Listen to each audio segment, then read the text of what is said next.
están? Bienvenidos a nuestro espacio, con ustedes Fabián. Nos encontramos en FM Estepinac, en el 91.9, transmitiendo desde Hurlingham.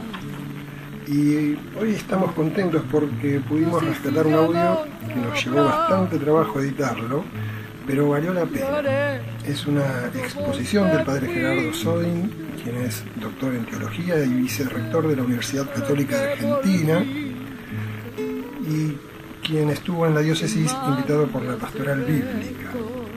Y también tenemos la visita de Yuli, quien es preceptora aquí en el Estepinac, y por unos cambios en sus horarios pudo acercarse al estudio. ¿Cómo estás, Yuli? Hola, ¿qué tal, Fabi? ¿Cómo estás? Muchas gracias por invitarme.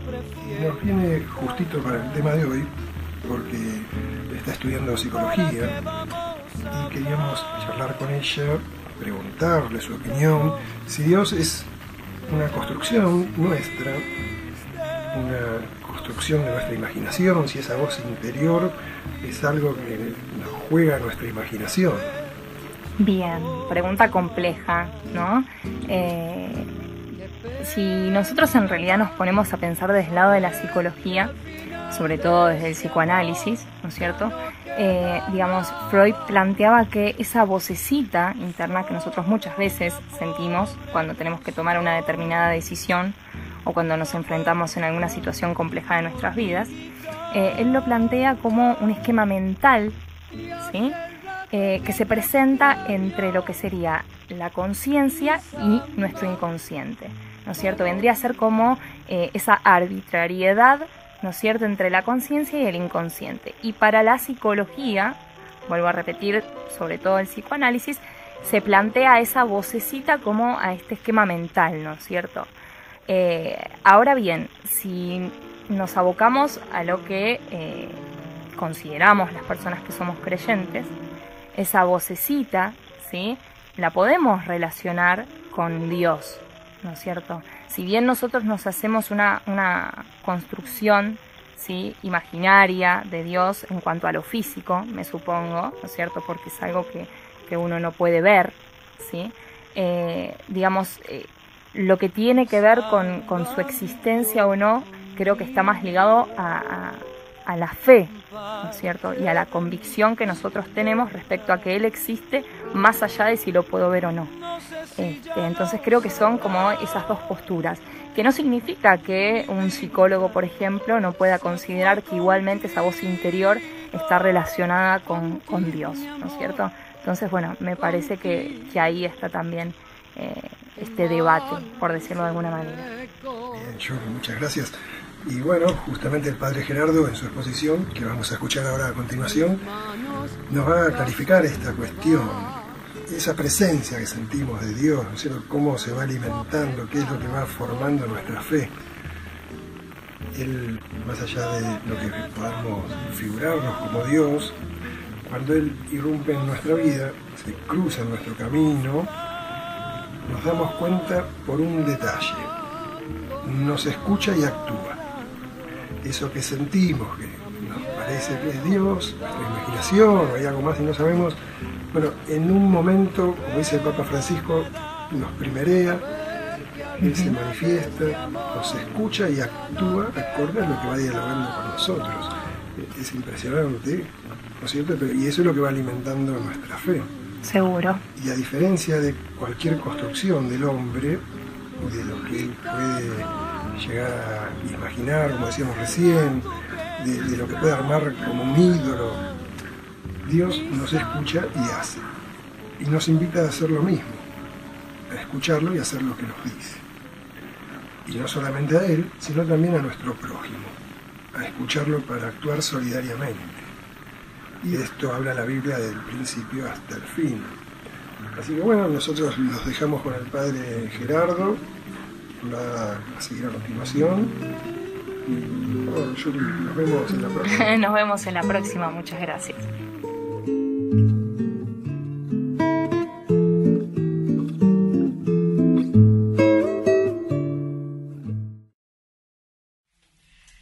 Levanten la mano quienes escucharon a Dios. No digan nada, solo levanten la mano. Levanten. Bien, ahora va, gracias. Levanten la mano quienes lo vieron. Bueno, es un poco complicado el asunto, ¿no? A ver, los que levantaron la mano, que lo escucharon, ¿tenía voz grave o aguda? ¿De hombre o de mujer? Entonces tenía múltiples voces. ¿Lo escuchaste con múltiples voces? ¿Cómo es? ¿Era una voz cálida o firme? ¿Susurraba o gritaba? Bueno, de esto que parece tan obvio, uno toma así nomás un texto bíblico y dice: el Señor le dijo a... y uno lo lee como si fuera mi vecino me dijo. Tenemos un salto gigantesco, porque cualquiera que viene de afuera dice: sí, ¿cómo puedes decirme que escuchaste a Dios? Y te empiezas a hacer esas preguntas. ¿Qué significa escuchar a Dios? El tema que me propusieron no era exactamente la voz, sino escuchar. Escuchar a Dios. En la Biblia como trasfondo o como ámbito para contar esta historia. Lo cual dije, en la Biblia, sí. Entonces encima hay que leer.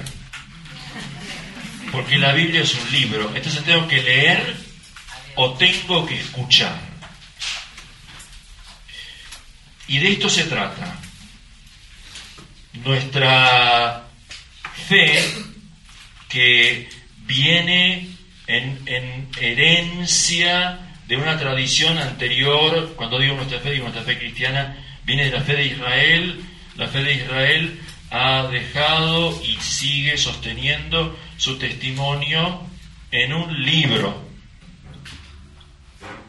Y sin embargo, no sé si alguien acá viene del judaísmo, cualquier judío hasta el día de hoy sabe que su fe lo hace rezar 3 veces por día: Shema Israel Adonai Eloheinu Adonai Echad.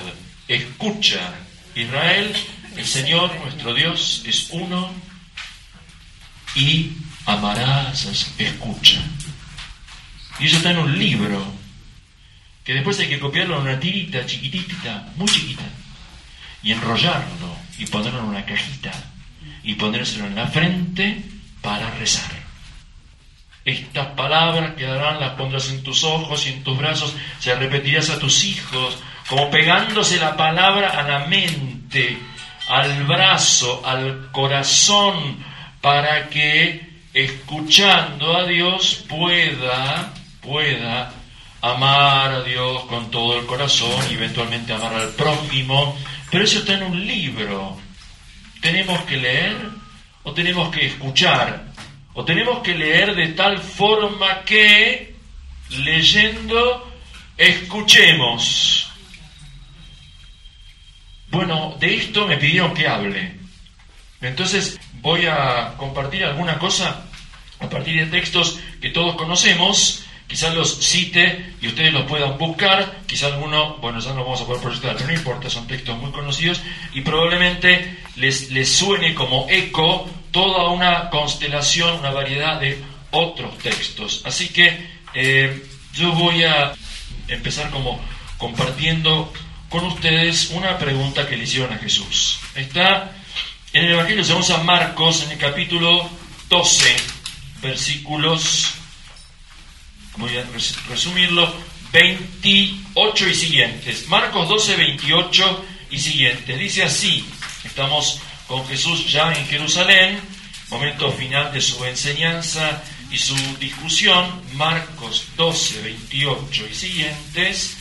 Dice así: un escriba que los oyó discutir, Jesús había discutido ahí con los saduceos, al ver que les había respondido bien, se acercó y le preguntó: ¿cuál es el primero de los mandamientos? Jesús respondió: el primero es: escucha, Israel, el Señor nuestro Dios es el único Señor, y tú amarás al Señor tu Dios con todo tu corazón y con toda tu alma, con todo tu espíritu y con todas tus fuerzas. El segundo es: amarás a tu prójimo como a ti mismo. No hay otro mandamiento más grande que estos. ¿Cuál es el primer mandamiento? Escucha, Israel. No es amarás al Señor tu Dios. Es escucha, Israel. Eso lo dijo Jesús, haciendo de la oración y la experiencia fundante de su pueblo Israel el principio de todo lo que podemos llamar mandamientos, que va a venir después. Escucha, Israel. Esta primera frase o experiencia o escena nos pone en un lugar que, y lo quiero decir ya desde ahora, nos obliga a ir de un testamento al otro. Porque lo que leímos es una palabra de Jesús, que es una cita literal de un libro del Antiguo Testamento, lo que nosotros los cristianos llamamos Antiguo Testamento, donde Moisés le dice a su pueblo, de parte de Dios, qué es lo que tiene que hacer: escuchar. Y entonces no vamos a poder separar tan fácilmente lo que llamamos la escucha de Dios en el Antiguo Testamento de la escucha del Nuevo, porque Jesús dice: escucha, Israel, es el primer mandamiento. Así que hay que ponerse a la escucha. La palabra, ¿cómo andan en hebreo? Mejorando día a día, ¿no? Mejorando día a día, ¿no? La raíz es, para los que saben, así me justifican los años que estuve estudiando. Esto es esta, M es esta, y esto es una ay, así. Shema, o Shama, o Shema. Bueno, esos son tres letras. Ustedes, el idioma semítico, hebreo y arameo y otros, tienen una raíz que son tres letras. Esta raíz, que significa escuchar, aparece en la Biblia hebrea 1530 veces. 1530 veces. El libro sagrado te dice, se trata de escuchar. Si vas a leer, el libro te dice, escuchaste, porque ojalá mi pueblo escuchara. Porque si mi pueblo escuchara, tendría un corazón de carne y no de piedra como el que tiene. ¿Se acuerdan? Ustedes acá son todos expertos en el Antiguo Testamento, lo vienen estudiando hace rato. Entonces, la palabra, la voz, entra por el oído, que suele estar medio tapado, y por eso Dios lo tiene que perforar cada mañana. No abrir, perforar. Despierta mi oído cada mañana, el texto hebreo dice que lo perfora. Por ahí entra la voz. Pero la voz, ¿a dónde reside? ¿Dónde se la escucha? ¿Dónde finalmente se decide? En el corazón.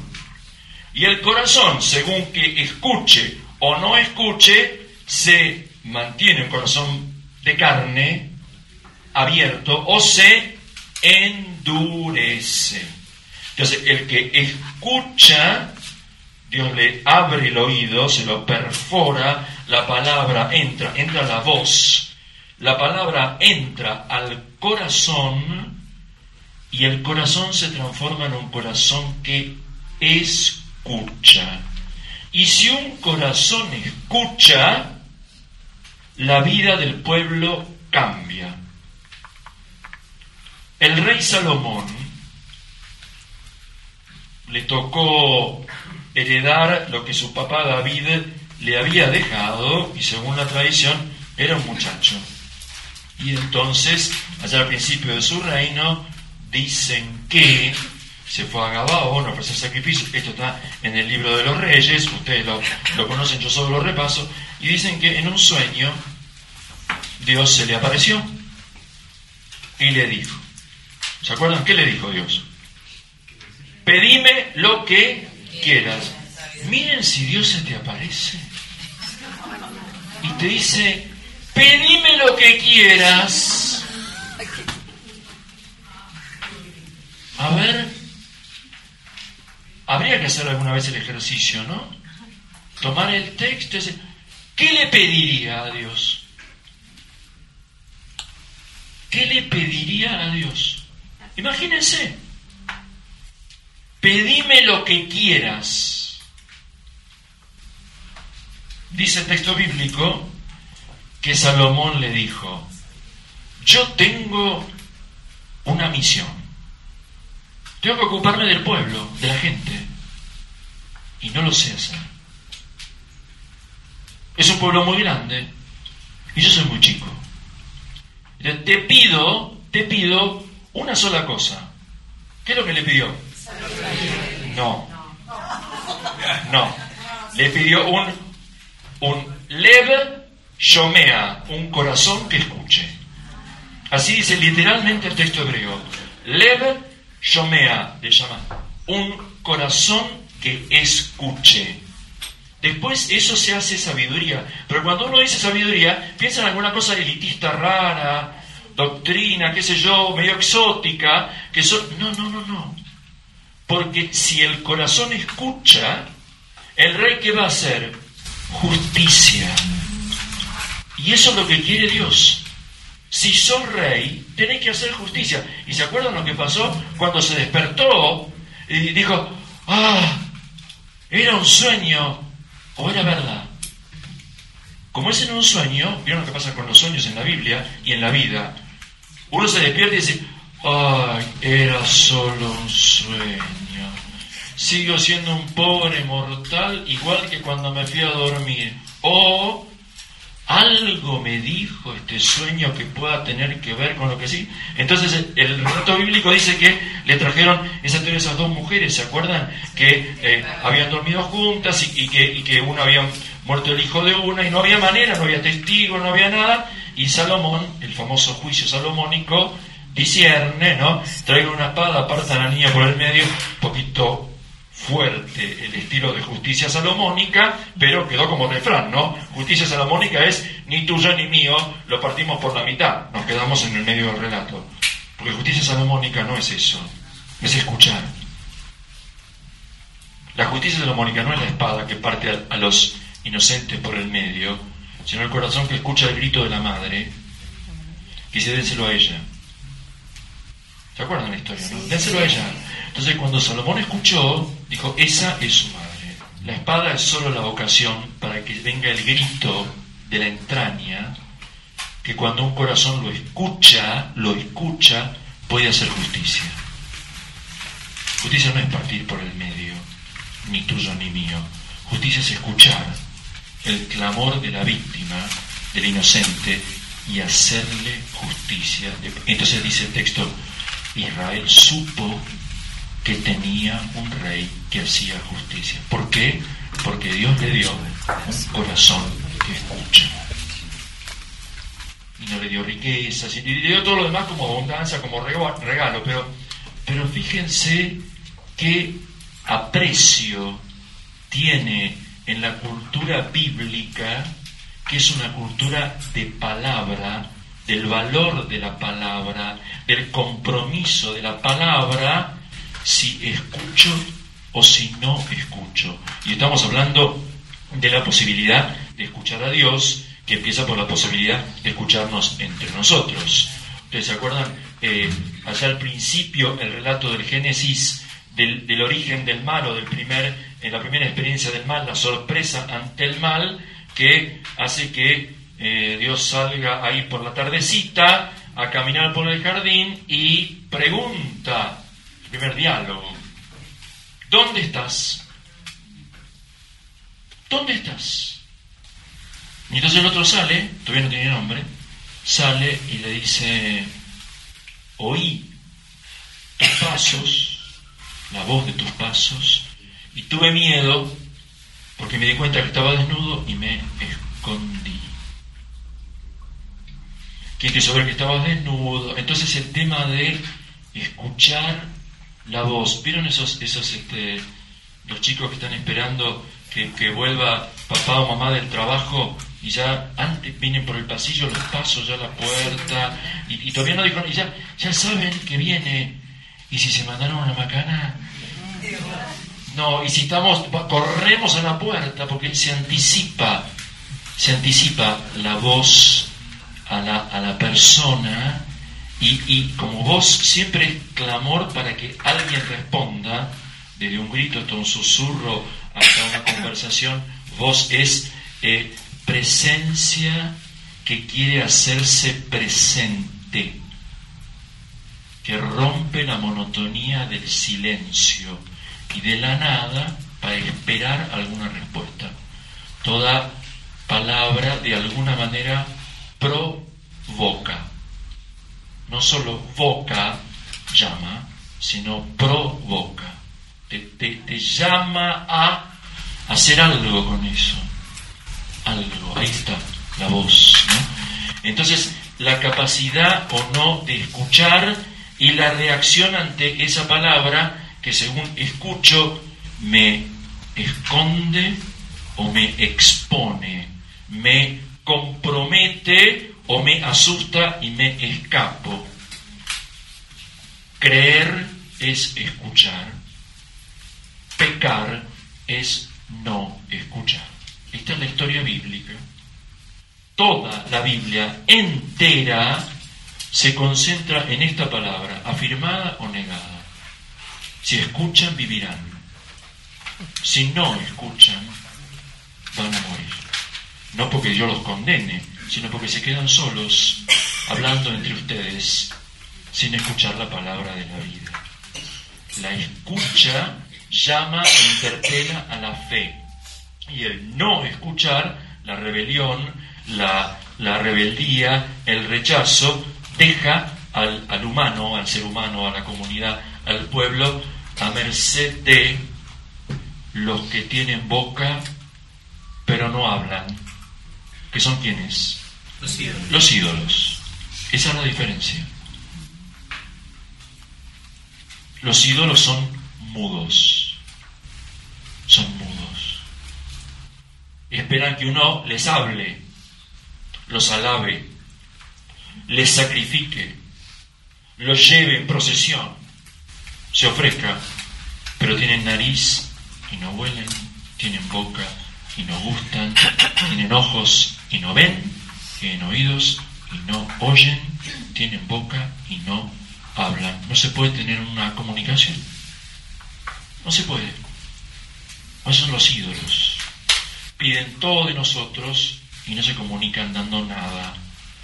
Dios es el exigente, porque primero, dándonos la palabra, nos dio al mismo tiempo la posibilidad de escuchar, la maravillosa posibilidad de escuchar y la tremenda posibilidad de no escuchar. ¿Cuántas veces tengo que decirte lo mismo? Nos dicen y decimos. ¿Cuántas veces hasta que finalmente tu corazón de alguna manera empiece a registrar y quiera responder? Sabré que la respuesta llegó cuando algo cambió. Ah, ¿qué te pasó? Y resulta que un amigo te dijo lo mismo que yo te voy diciendo hace 20 veces y nunca me escuchaste. Y yo, ¿sabés qué me dijo este? Te lo vengo diciendo hace 10 años y no me diste bola, y ahora vino el genio de otro lado que te lo dijo y vos ahora me dices, nunca me hablaron de esto, sino hablamos de otra cosa. Y les cuento lo que es en los procesos formativos, en los itinerarios catequísticos, personales, pedagógicos y toda esta historia. No es cuestión de que yo hable, sino de que alguien me escuche. Esta es la cuestión. Porque Dios habla. ¿Y quién lo escucha? Este es el tema. No es en primer lugar, aunque es primero Dios hablando, sin duda, la primacía la tiene la palabra de Dios, que es Dios hablando, si no, para eso me llamaron hoy. Si nosotros todavía tenemos capacidad de escuchar, si todavía creemos que hay una palabra que no nos fue dicha y que está esperando que la escuchemos. No nos fue dicha porque no estamos ahí, sino estamos saturados ya de tantas palabras que no queremos. Mira, no me hables más. No te creo más. En nuestra Argentina, relatos contra relatos, historias contra historias, testimonios, falsos testimonios, promesas que no se cumplen. Hay una cosa de confianza fundamental que hace posible la escucha humana, que condiciona la posibilidad de escuchar a Dios. Porque si no escucho a nadie, ¿cómo voy a escuchar a Dios? Y doy un pasito. ¿Me escucho? A ver, lo que los antiguos llamaban el soliloquio. Hablo conmigo, y la Biblia dice: di a tu corazón, di a tu alma, di a ti mismo, ¿qué voy a hacer? Me vino una buena, tengo trigo, tengo bienes, ¿qué voy a hacer? ¿Se acuerdan? Habla consigo mismo el hombre y piensa: ¿ahora qué voy a hacer? Mi patrón me echa, descubrió que le robé, ¿qué voy a hacer? Eso es el diálogo, es la palabra que escucha y quiere responder de alguna forma, que nos va haciendo desde el corazón seres de respuesta, o sea, responsables. Eso es. Seres de respuesta. Soy capaz de responder, significa soy responsable. Esta es una clave del corazón. No puedo decir, me dijeron y obedecí, punto. Obediencia de vida, obediencia ciega. No puedo decir, a mí no me tocaba. No. Hay en la clave del corazón que escucha la esperanza, el desafío, la maravilla de responder. ¿Cuál es la primera palabra que viene de Dios a cada uno? ¿Cuál es? Tu nombre. Lo primero que Dios te dice es tu nombre. Moisés, Moisés. Abraham, Miriam. No soy el jardinero, Miriam. ¿Se acuerdan? Escuchaste mi voz, pero no te nombré. Cuando te nombro, sabés dos cosas: quién soy yo y quién sos vos. El nombre. Me conocen por mi nombre. Saben mi nombre. Me dicen mi nombre. Catequistas, maestros, curas. No se olvidaste cómo me llamo. Me llamaste por mi nombre. La primera palabra, la palabra primordial, es la que dice nuestra identidad. Dice lo que somos desde lo más hondo, y por eso nos toca en lo más hondo. Se puede decir una vez, si es una primera llamada, y dos, si es una advertencia seria. Marta, Marta. Uno dice, me conoce, pero hay algo que me quiere corregir, ¿no? Estamos ahí, ¿no? ¿Cómo lo diría? Simón, Simón, mira que el diablo pidió sacudirlos como un sedazo, ¿no? Entonces, yo recé por vos para que tu fe no desfallezca, dice el Señor en la última cena según Lucas. Saulo, Saulo. Recorran toda la historia bíblica. La primera palabra que Dios te dice, que Dios me dice, antes de pedirme algo o de esperar algo de mí, es ¿quién soy yo? Simón, tú eres Pedro. Escuchaste a mi padre que te dijo quién era yo, y ahora yo te digo quién sos vos. Eso fue el evangelio del domingo. Un juego de nombres en una confidencia que se abre. Jesús no dice, yo soy el Mesías y punto, créanlo o váyanse. Eso es imponer. Jesús se expone, se pone fuera, expone y propone. ¿Quién dice? Díganme ustedes quién soy yo de verdad para ustedes.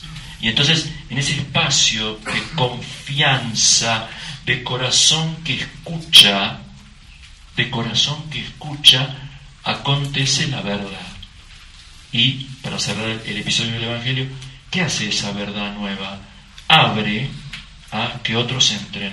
Vamos a edificar, vamos a construir, vos vas a ser piedra, vas a ser sustento para otros y vamos a construir algo distinto, más grande que la carne y que la sangre, porque la carne y la sangre no saben la verdad de las personas, pero la verdad de las personas está en el misterio de Dios. Solo Dios sabe la verdad de cada persona. Cuando yo creo que ya sé, perdí la sorpresa. Ya te conozco. No sos más un nombre, sos un dato. Sos una ficha. Sos una foto. Sos un objeto. Te tengo. No estoy en una tensión de descubrirnos y crecer, o distanciarnos y separarnos, lo que sea.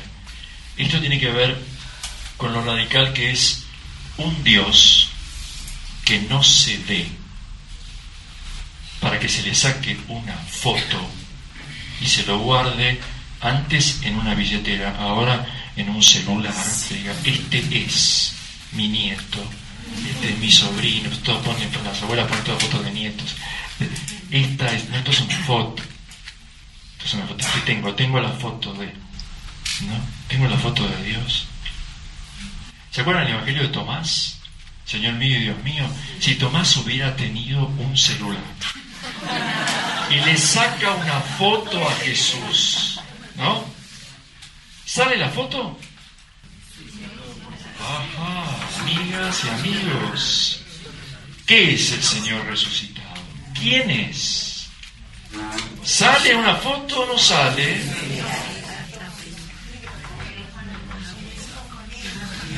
¿Saben qué? Lo que se juega es la fe de ustedes. El texto no dice que lo tocó. No dice que lo tocó. No dice. Es un texto que juega la seriedad de la fe. Juega la seriedad de la fe. Yo lo dejo para que piensen, Porque Dios no es una foto, no es un objeto, no es un libro, no es ni siquiera un sentimiento, porque ya no lo siento, no existe más. El sentimiento pasa, los objetos pasan, decaen. Dios es el viviente, el que siempre está llamándome por mi nombre y preguntándome, ¿dónde estás? ¿Por qué te seguís escondiendo? Si yo te quiero, te mandaste una bacana, te perdono, empezamos de nuevo, vamos, trajiste amigos, vamos, dale, quiero llegar a todos, ¿me llevas? Te envío. Este juego serio y maravilloso de no ver, de no objetivar, sino de estar a la escucha, de que otro me hable y yo pueda responderle y me responda lo que quiero, o me haga oír lo que no quiero, porque a veces Dios me dice lo que no quiero escuchar y no me dice lo que sí quiero escuchar, como nosotros, ¿no? Esta es la humildad. El oído es humilde, tiene que esperar que le llegue el sonido. El ojo se abre y siempre tiene delante la luz para ver. Y se cree que porque ve, sabe. ¿No? Te vi, ya está. Te tengo, te vi, ya te conozco, te vi. El oído tiene que esperar. Viene una voz, me tengo que dar vuelta, a ver, porque no lo tengo delante. Escuchar es entrar en una dinámica de estar disponible, de estar atento, de estar como esperando. Nace el chiquito, ay, que llore pronto, que se ponga a llorar ya, porque si no llora, lloro yo, la mamá, ¿no? Porque el chico no va a vivir. Entonces, ¿me va a llamar o no me va a llamar? ¿La llamo o no la llamo? Le pregunto a todos mis contactos de Facebook, ¿vos qué harías? ¿Cuánto hay que esperar para que la llame o no? Ella le pregunta a sus amigas, ¿lo vieron? Preguntó por mí, no preguntó por... Con Dios es igual. Es igual. ¿Lo llamo o no lo llamo? Me enojé. ¿Lo llamo o no lo llamo? ¿Me va a decir algo o no me va a decir nada?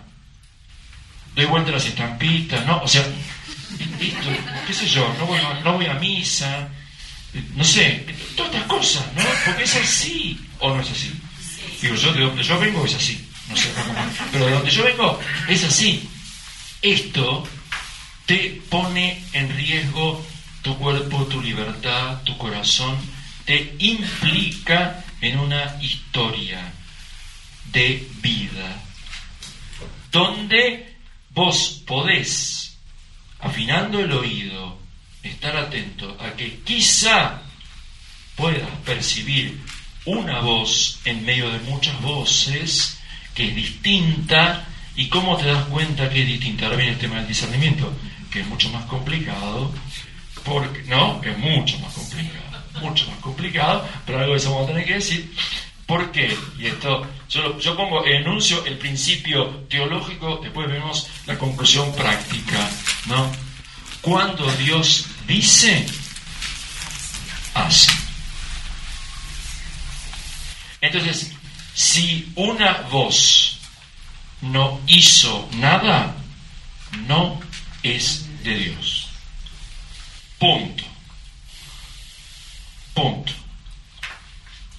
Más todavía.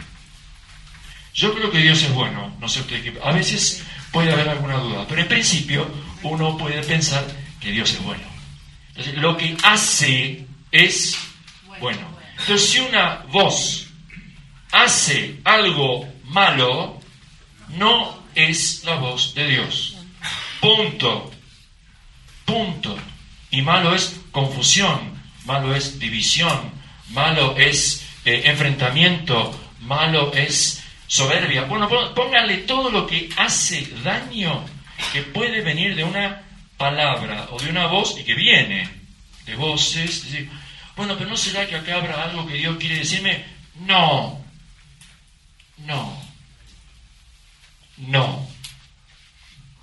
Esas son otras voces que se disfrazan con apariencia de la verdad. Las cosas son así, vos te lo crees, pero la realidad es esta y solo esta. Y yo a veces me dejo engañar por esas voces, ¿no? ¿Cómo Dios les dijo que no comieran ningún árbol? Mirá qué lindo que son todos estos árboles. ¿Cómo que no pueden comer ningún árbol? Entonces vos entras en diálogo. No, es que en realidad sí, podemos comer todo, pero ese no. Ah, fíjate, justo el más lindo. Justo te empezás a dialogar con la voz que te hace sospechar de la bondad de Dios. La sospecha sobre la bondad de Dios. Entonces te confundís.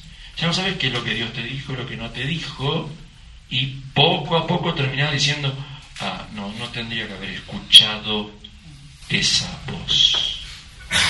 Me confundió, me hizo perder. Entonces cuando viene la verdadera voz de Dios, te escondes de vergüenza, te tapas, y Dios te invita, no, dale, vení, vamos. ¿Me siguen o me reperdí? ¿Estamos? Entonces, este juego maravilloso de escuchar la voz de Dios, que si es de Dios, y desde el principio es de Dios, hace, o sea, transforma, cambia, y hace para bien, transforma hacia bien lo que en principio no parece bien, es un principio de discernimiento fundamental. Ahora, directamente la voz de Dios no se puede escuchar, porque Dios no tiene pulmones, ni cuerdas vocales, ¿no? No hay aire que se mueva. Lo que nosotros llamamos voz es un fenómeno nuestro. Nosotros hablamos, nosotros escuchamos. La Biblia usa estas metáforas, se llaman técnicamente antropomorfismos, es el único lenguaje que tenemos para poder decir algo. ¿Qué quiere decir todo esto? La verdad, muy bien, no sabemos. Y esto es lo primero. Porque ¿cómo es Dios? ¿Qué quiere? ¿Cómo va siendo la historia con este mundo que vivimos y con lo que cada uno de nosotros somos? La verdad, muy bien, no sabemos. Y si no empezamos por este no saber, nos vamos a creer que sabemos, o vamos a creer que leyendo un libro o preguntándole a alguien que sí sabe, un día vamos a saber. Cuando yo digo ya sé, transformé a Dios en un objeto, en una cosa, en un dato, en una realidad. Me puse a su altura para decir, te conozco. Ya está. No me sorprende más. Por supuesto que eso no es Dios. Ciertamente, dice San Agustín, gran maestro, si lo comprendes, no es Dios. Eso no quiere decir que no entiendo nada de nada, porque Dios no es bipolar. ¿Vieron? Que un día está eufórico, otro día está deprimido, entonces un día me dice una cosa y al día siguiente contradice lo que me dijo antes. No, pero su misterio no está inmediatamente a la altura de mi mente. Él viene y hace de alguna forma que lo que quiere comunicar, por decirlo, yo pueda poco a poco, empezar a entenderlo, de a poco, muy de a poco, creciendo muy de a poco. Entonces, voy a recordar los dos momentos nucleares de la experiencia de Dios de Israel, que tienen que ver con la montaña. Las dos ocurren en la misma montaña, el Horeb o el Sinaí. ¿Se acuerdan esas historias? Así que están en el libro del Éxodo y en el libro de los Reyes. Y tienen por protagonistas a los dos grandes místicos del Antiguo Testamento, Moisés y Elías. Conocen los textos, quizá los recuerden. Bueno, vamos a recordarlos muy sencillito. Éxodo 3, capítulo 3. ¿Qué pasaje es? La zarza ardiente. Bueno, el texto muy conocido, el pasaje o la sección de la zarza, el parashot de la zarza, así se la conoce en la tradición judía, establece una forma de comunicación muy especial, porque empieza con algo visual. ¿Se acuerdan? Moisés ya anda por los 80, está establecido fuera de su tierra porque los suyos lo echaron.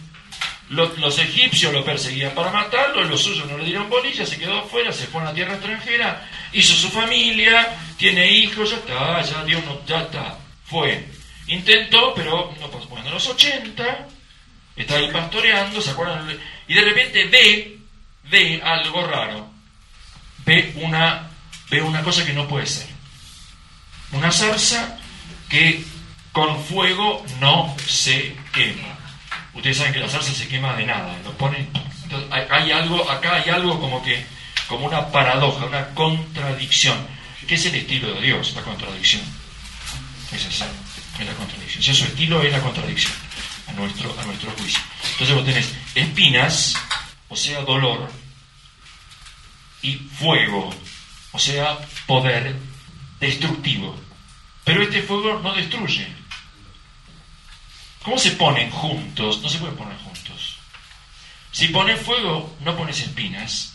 Y si pones espinas, no pones fuego. Porque juntos no pueden estar. No pueden estar. El sufrimiento y el poder, no pueden estar juntos. Están juntos. ¿Qué es eso? ¿Qué es eso? Moisés dice, yo tengo que ver este espectáculo. Entonces desvía su camino, sube y ve. Y ahí se acaba la visión. ¿Y qué comienza? La voz. Entonces la visión fue simplemente para provocarlo. Y va a tener una profundización. Pero fue la provocación. Dios estaba en el fuego. Si le saco una foto a la zarza con el fuego, digo, ahí está Dios, ese es Dios. No. De repente aparece, y no se sabe si del fuego o del cielo, de dónde aparece una voz. Y la voz no sabe, porque el fuego no habla. Y la zarza no habla. Y vos decís, uno lo lee y dice, ¿qué está queriendo decir este texto? ¿Qué está queriendo decir? Hacemos los dibujos, los cuadros, los chicos en catequesis. ¿Qué quiere decir esto? ¿Qué es una espina que duele? ¿Qué es un fuego que quema? ¿Y qué es una voz? Una voz que me llama. Moisés, y te dice, sacate las sandalias, porque esta tierra es porquería. Este desierto que no pertenece a ninguna nación, que no es Egipto, que no es que nada, ¿esto es tierra sagrada? Sí. Entonces no puedo entrar pisoteando lo sagrado. No puedo. Si no me invitan, yo no puedo entrar. En lo sagrado, en la intimidad de alguien, no puedo entrar si no me invitan. Y para entrar en la intimidad de alguien que me invita, yo tengo que descalzarme. Entonces entro, ¿y qué dice Dios ahí? Moisés, yo escuché a mi pueblo. Yo escuché. Dios es el Dios que escucha. No solo el que habla, es el que escucha. Escuché. Y como estás sufriendo, yo voy a intervenir. Y para eso, ¿sabes qué? Te llamé a vos. Así que como mi pueblo sufre, esas son las espinas, de allí, de ese sufrimiento de espinas, ese pueblo necesita saber que yo estoy con ellos. Y para que yo esté con ellos, tenés que ir vos. Y ahí a Moisés se le han unido 2 capítulos enteros, 8 idas y vueltas, que no quiero, que manda otro, que no sé hablar, y la cuestión, ¿y vos quién sos? ¿Se acuerdan, no, Moisés? ¿Y vos quién sos que me mandás? Cuando me pregunten, ¿yo qué les voy a decir? Y entonces, ¿qué viene? El juego del nombre. El nombre. Y Dios dice un nombre que no se puede pronunciar. ¿Y qué hacemos con el nombre? ¿Lo invocamos? ¿No lo invocamos? Y estamos dando vueltas y vueltas y vueltas. ¿Por qué? Porque si yo creo que tengo el nombre, creo que tengo el poder sobre esa realidad. Y Dios se dice sin decirse. Y entramos en este juego, esta paradoja, este modo de presencia libre. Yo voy a estar, pero sin dejarme dominar. No me van a ver, porque no lo van a ver. ¿Qué ven los judíos durante toda la travesía del Éxodo? Ven fuego, ven agua que se abre, ven... Sí, nosotros decimos que son signos, pero a Dios lo ven. No lo ven. No lo ven. Nunca lo ven. Pero tienen una palabra que a través de Moisés le dice, ahora hagan esto, ahora hagan lo otro, ahora búsquense un carnerito, un cabrito, preparen, pinten, consagren. ¿Se acuerdan todo eso? Bueno, entonces, esas son palabras. Yo tengo que obedezco a alguien que no vi. Todas las religiones tienen estatuas con sus dioses y las sacan en procesión y les queman incienso y saben que esos son sus dioses. Ahora viene y dice, no, Dios no tiene estatua, no hay imágenes. Ustedes escuchen una voz y vean lo que pasa cuando esa voz anuncia lo que va a pasar y se abre el mar y aparece agua que brota de la roca, y pan que cae del cielo, y los enemigos que son derrotados. ¿No decís, está Dios con nosotros o no? No lo veo. Me habla un hombre, Moisés. ¿Está Dios con nosotros o no? Entonces, signos y voz de hombre ponen de manifiesto en la historia la posibilidad de que sea Dios el que está detrás. La montaña. Termino. Llega el pueblo a la montaña. Éxodo capítulo 19 y 20. Después lo miran con detalle y lo comparten. ¿Qué pasa cuando el pueblo llega a la montaña? Después de unos 3 meses más o menos de haber salido de Egipto, ya está. ¿Qué pasa en la montaña? ¿Se acuerdan? Se arma una, ¿no? Los técnicos lo llaman la teofanía, ¿no? Como manifestación. Así que, ¿qué pasa? Toda la montaña tiembla. Y además, humea, hay fuego, hay fuego. Y comienza a haber un sonido, terrible sonido, ponen los dos instrumentos musicales más poderosos que conocían en aquella época, el sofar y el yobel, el relato lo pone todos juntos, que es como para decir, imagínense una de esas bubucelas, pero gigante, cada vez más fuerte, más fuerte, más fuerte, más fuerte, tiembla, fuego, terremoto, humo y unas bocinas inmensas. ¿El pueblo qué hace cuando ve todo eso? Dice, nos vamos a morir. Nos vamos a morir. Entonces, que Dios no nos hable, porque su voz nos va a matar. Entonces, ¿a quién buscan? A Moisés. Andá y habla vos. Andá vos, que sos amigo. Arreglate, después nos contás. Y el pobre Moisés sube y va, 8 veces sube y va. El pueblo en la llanura, Moisés en la montaña, va, piedra, que rompemos la piedra, que bueno, que becerro, que esto y que lo otro. Bueno, la voz de Dios como tal es insoportable para el pueblo. Entonces, ¿qué es lo que pide el pueblo?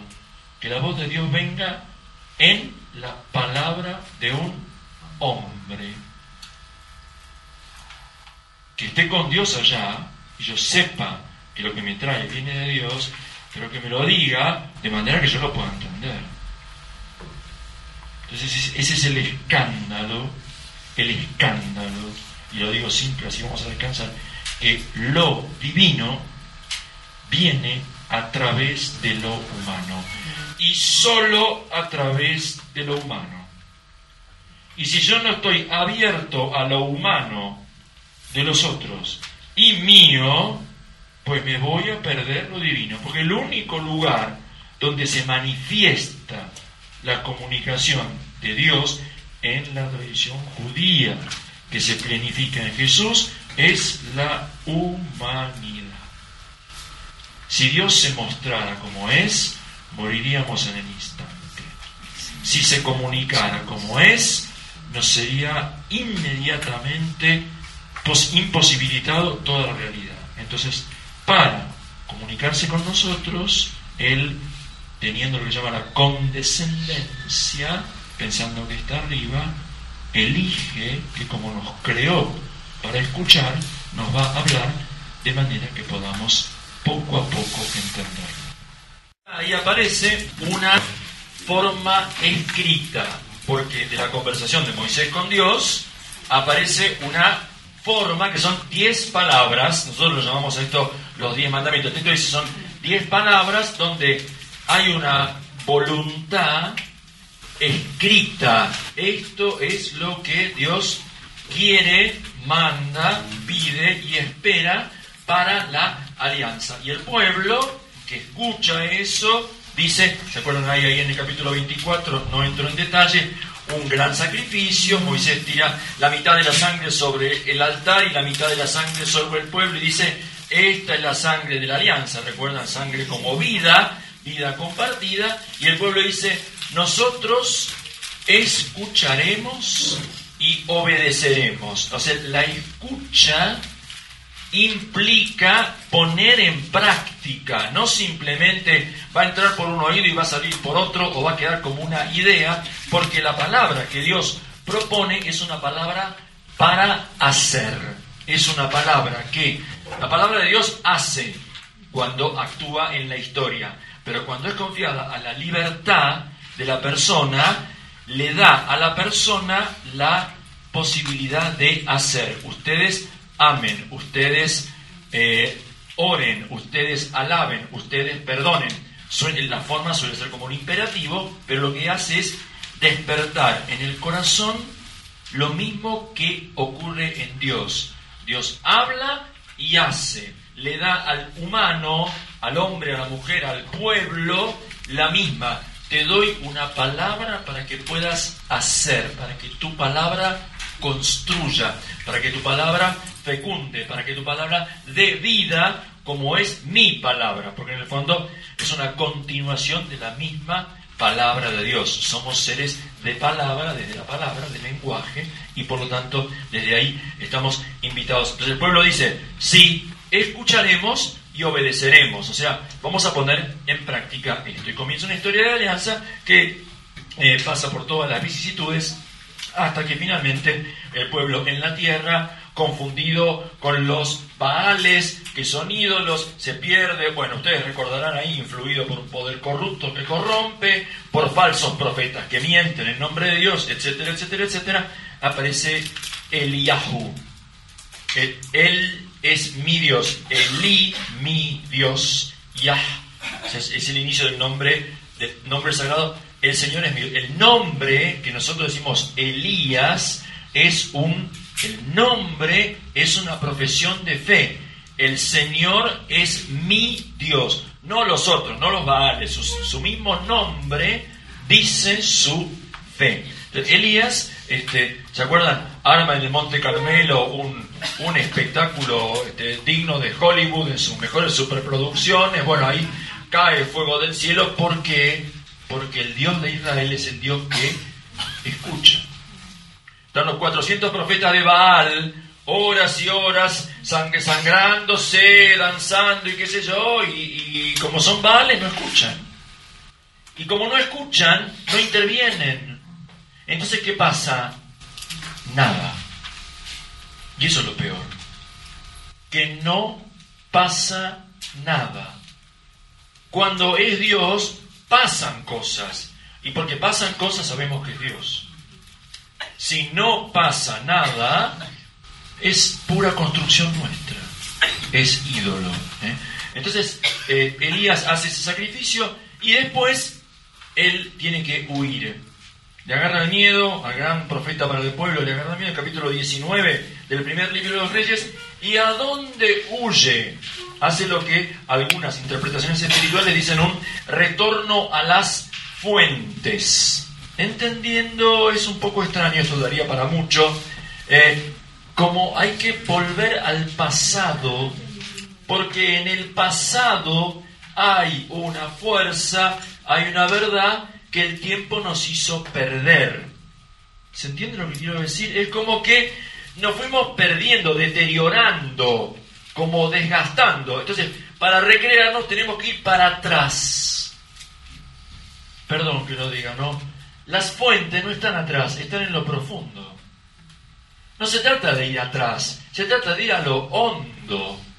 La fuente está manando siempre, no está atrás para que yo vuelva. Convertirse no es volver atrás, es ir a lo profundo. Ve a lo profundo y echen las redes. Ve a lo hondo de tu propio corazón, lo hondo de la experiencia humana, lo hondo de tu tiempo, de tu historia, de tu mundo, de tu familia. Anda a lo hondo, porque en lo hondo brota, allí está queriendo brotar la fuente de la vida, la fuente de la fecundidad. Elías, todavía con cierta idea un poco de retro, ¿vieron? Entonces, ¿a dónde va? Al Horeb, al Sinaí, a donde había estado Moisés, donde todo había empezado, pensando que iba a poder repetir la misma experiencia de Dios. Y como él sentía que necesitaba esa experiencia de Dios, esa vivencia, y que no la había tenido, entonces voy a ir a ese lugar, y yendo a ese lugar me va a pasar lo mismo que le pasó a Moisés. Fíjense la fantasía, tiene algo de fantasía, ¿no? ¿Viste? Si vuelvo para atrás, ay, como cuando nos enamoramos, y el primer beso, como cuando decidí que iba a entrar al seminario, y qué sé yo. Claro, quiero volver a eso porque era más puro, porque era más auténtico, porque era más valiente, porque era más. Y la vida me hizo menos. Y ahora me miro y me doy un poco de lástima de cómo estoy. Entonces quiero volver para atrás, así recupero ese más. ¿Se entiende eso? Es una tentación recontra, como quien no la tuvo, levante la mano y dígame cómo hace. Porque hay algo de eso, Pablo lo llama el hombre exterior, que se va como deteriorando, y al mismo tiempo el interior se renueva cada día, porque Pablo descubrió que tiene la fuente adentro, que es Jesús viviente en el Espíritu. Pero Elías todavía no lo conocía. Entonces, ¿qué hizo Elías? Fue al lugar, porque pensaba que en el lugar se iba a reproducir la misma experiencia, y que Dios se había quedado en la montaña en vez de estar con su pueblo. Entonces había que volver a la montaña sin el pueblo, solo, para recrear él una experiencia de Dios que con el pueblo parecía que no tenía, porque el pueblo estaba con los profetas de los Baales. Entonces Dios no está acá, voy allá, porque ahí como Moisés estuvo, va a estar conmigo. Entonces va, hace un larguísimo camino, porque empieza en el Carmelo y termina, atraviesa el país de norte a sur, ¿se acuerdan? Y va a Beersheba y se mete en el desierto, 3 días en el desierto, que me muero, que no, bueno, una cosa, llega a Loreb y va a la cueva. Como si Loreto tuviera una sola cueva, ¿vieron que si Loreb es un... Bueno, había una flecha de neón que decía, Moses was here, this is the cave, acá estuvo Moisés, claro, está bien. La cueva es donde yo me quiero refugiar, porque no soporto la dureza de la misión.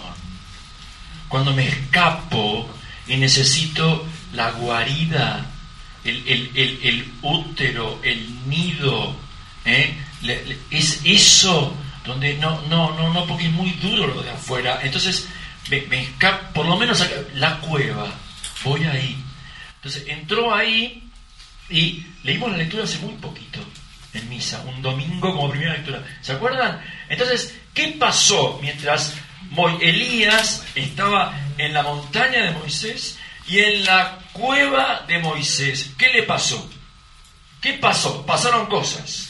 Primero hubo un terremoto, terrible terremoto, y dice el texto, pero el Señor no estaba en el terremoto. Después que hubo un viento que partía las montañas, ¿se acuerdan? El orden por ahí cambia, pero no importa las versiones, lo que importa son los fenómenos. Entonces, un viento que parte las piedras, un viento que parte piedras. No, un vientito. Un viento que parte piedras, pero dice, pero el Señor no estaba en el viento. Después que vino fuego, un fuego que quemó todo, pero el Señor no estaba en el fuego. Entonces no se repite Dios. Porque la vez pasada, cuando estábamos con todo el pueblo en esta misma montaña, ¿qué hubo? El fuego, el terremoto, y ahí sí estaba. Pero no está. Porque Dios no se repite. No se repite, es siempre nuevo. Entonces cuando lo buscas al modo viejo, te desconcierta. ¿Pero cómo? Si yo cuando hacía esto sentía tu presencia y ahora hago lo mismo y no te siento más. Entonces, ¿estás o no estás? De los signos, lo que nosotros llamamos los signos de la teofanía, no son Dios. No estaba en el fuego, no estaba en el terremoto, no estaba en el viento. Entonces, chao, se acabó la experiencia de Dios. ¿Dónde está? Entonces dice el texto... A ver si se acuerdan qué dice. Entonces, ¿qué pasó? Vino una brisa suave. Pésima traducción. Porque una brisa suave es una brisa suave. Es una brisa suave. En vez de ser un viento fuerte, es una brisa brava. Es cuestión de bajar la velocidad del viento. Entonces, este es un Dios de baja velocidad. Brisa suave. El de Moisés era un Dios de categoría, viento que parte las piedras, el de Elías es una brisa suave. No, perdonen por la traducción, el texto literalmente dice la voz de un silencio sutil. Col de mamá d'acá. Voz de un silencio. ¿Me explican cómo es la voz de un silencio? Un susurro es una voz suave, no es un silencio. Si yo pongo susurro, estoy hablando de una realidad de este mundo. Ahora, si yo digo la voz de un silencio, estoy juntando dos cosas que no se pueden juntar. No se pueden juntar. Estoy hablando de una experiencia que no es una experiencia de las cosas sensibles de este mundo. No es una voz suavecita que me canta y me... No, eso es una realidad de este mundo. Entonces, se oyó eso, Elías oyó eso, y uno diría, el texto entonces, ¿qué decía? ¿Dios estaba ahí? No, no dice. Dice que cuando Elías oyó eso, salió de la cueva. Y dijo, aquí estoy, vuelvo a la misión. Vuelvo a la misión. Porque así dice un profeta. Te llama a Dios y dice, aquí estoy. Hineni, aquí estoy. ¿Qué aprende Elías? Que Dios no se repite. No se trata de volver al pasado para encontrar lo perdido y de ahí tomar fuerzas para volver al presente y renovar la misión. La experiencia de Dios es nueva, es una experiencia mística. La música callada, el silencio sonoro, el rayo de tinieblas. Así hablan los místicos. Porque no hay palabras, no son palabras, no son nuestra voz, no es un fenómeno acústico, es una experiencia mística, incomunicable, y sin embargo hay que ponerlo. Y cómo Elías se dio cuenta, ese es el misterio de su experiencia. Entonces uno dice, ¿a veces Dios está en el fuego? Sí. ¿Está en el viento a veces? Sí. ¿A veces está en el terremoto? Sí. ¿A veces está en el grito del pueblo? Sí. ¿A veces en el silencio? Sí. Y a veces en una cosa que no puedo decir. No lo puedo decir. No lo puedo decir. No tiene dirección. Si quieren llamarme, pasan a tal lado que yo ahí voy a estar. No. Si Dios es la libertad que irrumpe como quiere, que es la manera que Él sabe que nosotros necesitamos. Los otros se repiten. Y yo a veces tiendo a repetirme. Y si no me sale, ¿saben qué hace? Pruebo más fuerte. Le pongo más garra. Entonces, rezo lo mismo de vuelta más. Si hice triduo, hago novena. Y si no, hago el mes. ¿Ven? Entonces hago más de lo mismo, más de lo mismo, más de lo mismo, porque como es lo que conozco, y sigo en mi cueva, más grande la cueva, pero es lo mismo, ¿se entiende? Por Dios no quiero hacer una crítica de que hacemos mal las cosas, quiero decir que no estamos escuchando, nos quedamos con lo que escuchamos antes. Ya sé dónde, ya sé cómo, ya sé quién, ya sé. Si no lo siento así, pruebo de vuelta lo mismo. No escucho. La voz de Dios es nueva cada vez. Me saca de mi fuga, de mis cuevas, de mis repeticiones, para invitarme de nuevo a... No, si yo estaba con tu pueblo. No me vengas a decir que eran todos unos vendidos a Baal, porque yo tenía a mi gente, no estás solo, te estás victimizando, pobrecito Elías. No, vas y te pones a laburar porque yo sigo estando. Yo no abandono como haces vos. Escapaste de tu pueblo y te venís a refugiar en la montaña. Yo estoy con mi pueblo y mi pueblo está conmigo. Si esto lo vivió Elías, el campeón de la fe, cuyo nombre era el Señor es mi Dios, ¿cómo no nos va a pasar a nosotros? ¿Cómo no nos va a pasar? Está en la Biblia para que en la escucha también nos animemos a la aventura de que Dios puede no estar en ninguno de los modos, ni lugares, ni situaciones donde hasta ahora estuvo, porque me está esperando de una manera completamente nueva. Completamente nueva. Él es la creatividad permanente, no la repetición. Nunca es más de lo mismo. Es siempre la novedad. No es el que se quedó atrás esperando que yo vuelva, es el que está adelante viniendo. El que viene, no el que vino y yo me fui. Es el que está viniendo desde el futuro. Es siempre futuro para nosotros. La historia es para recordar que estuvo, pero no está allá. No se quedó allá. Está viniendo desde su futuro a decirme, ¿te animás a saltar? ¿Te animás a salir? ¿Te animás a creer? Porque yo te lo propongo, porque confío en vos. Te necesito para esto. Vamos. Salto. Montaña. ¿Estamos hasta acá? Montaña de Moisés, montaña de Elías. La misma montaña, la misma cueva, el mismo Dios. Una historia diferente. Una historia diferente. ¿Ven?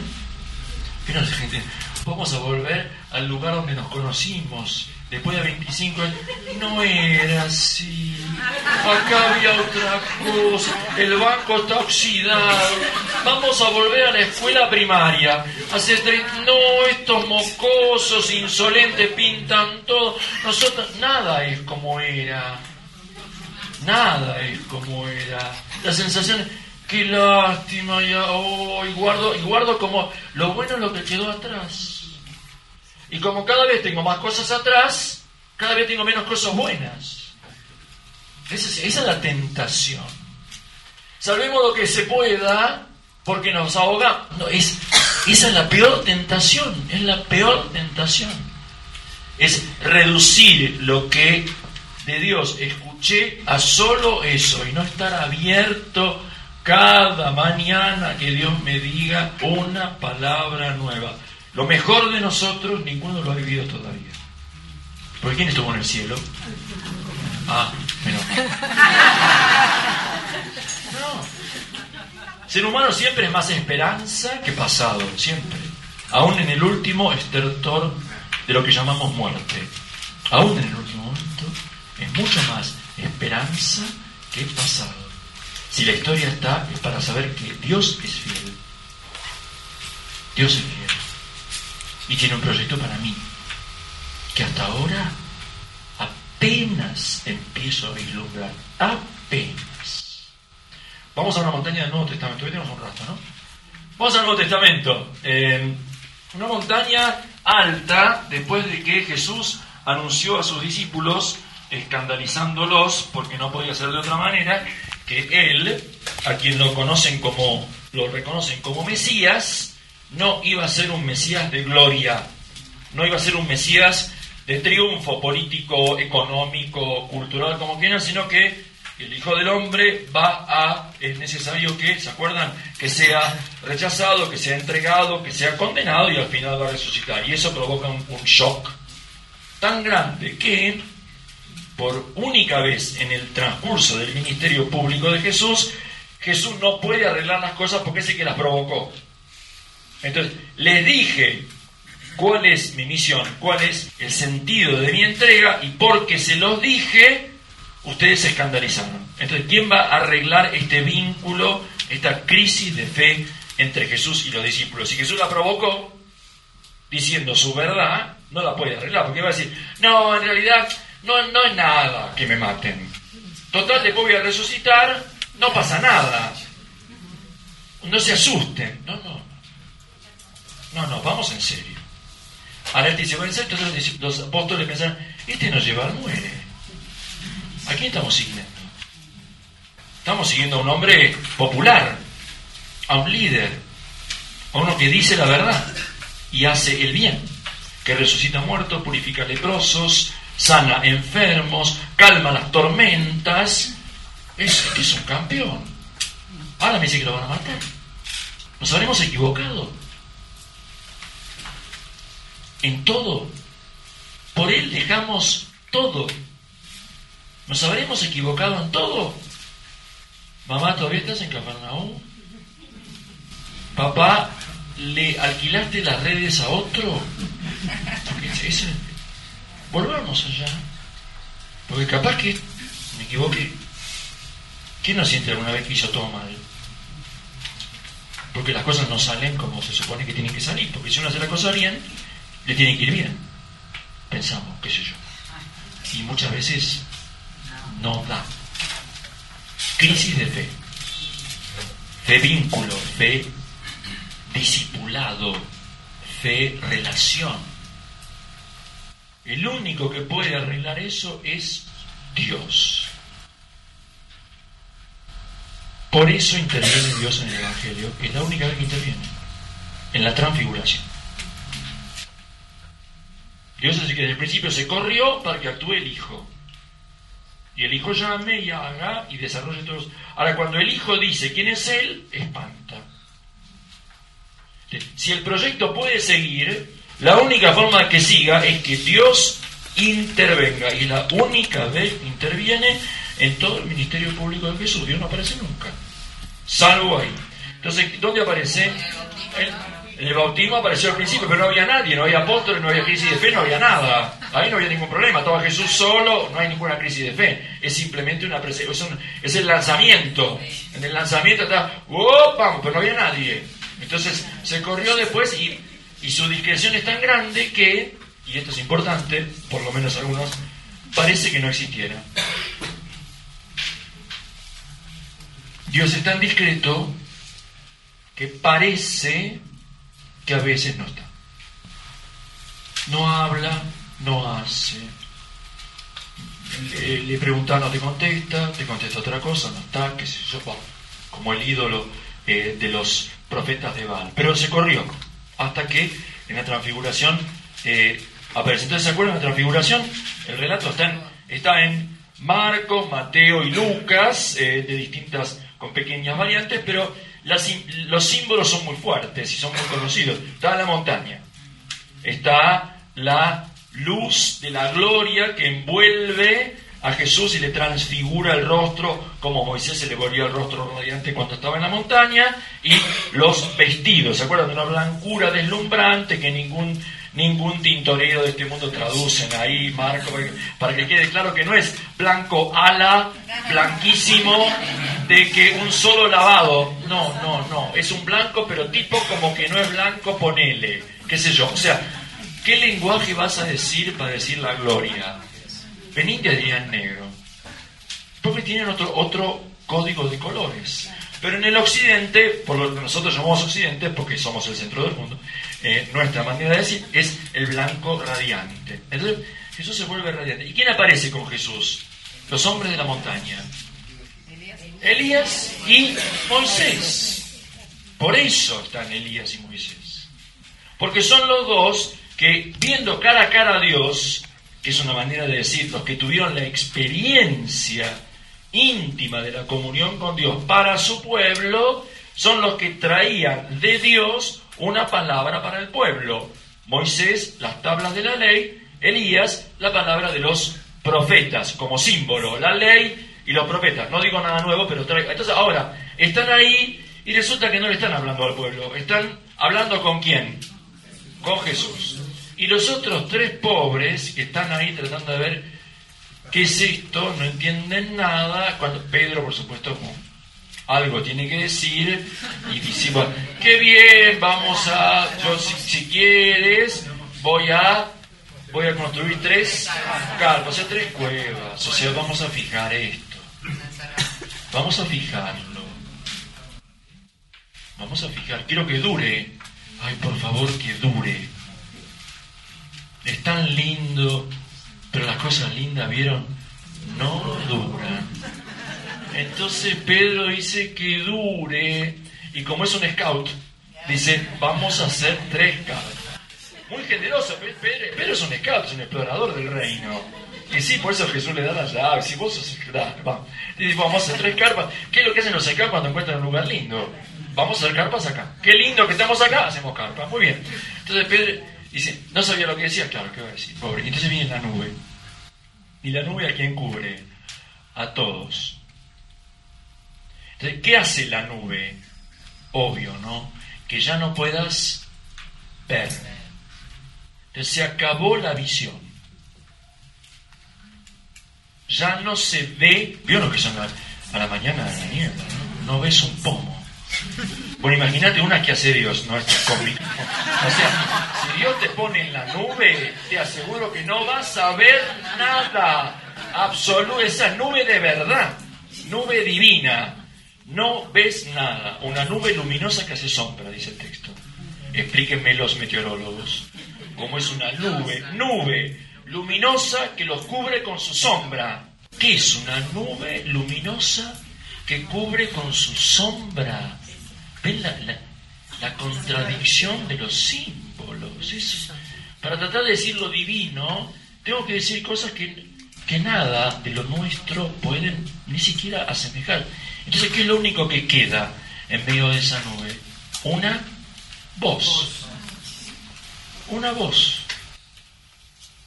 que te dice: este es mi hijo amado, escúchenlo, escúchenlo, escúchenlo. Ya no Moisés, ya no Elías, que son los que tuvieron que escuchar hasta ahora.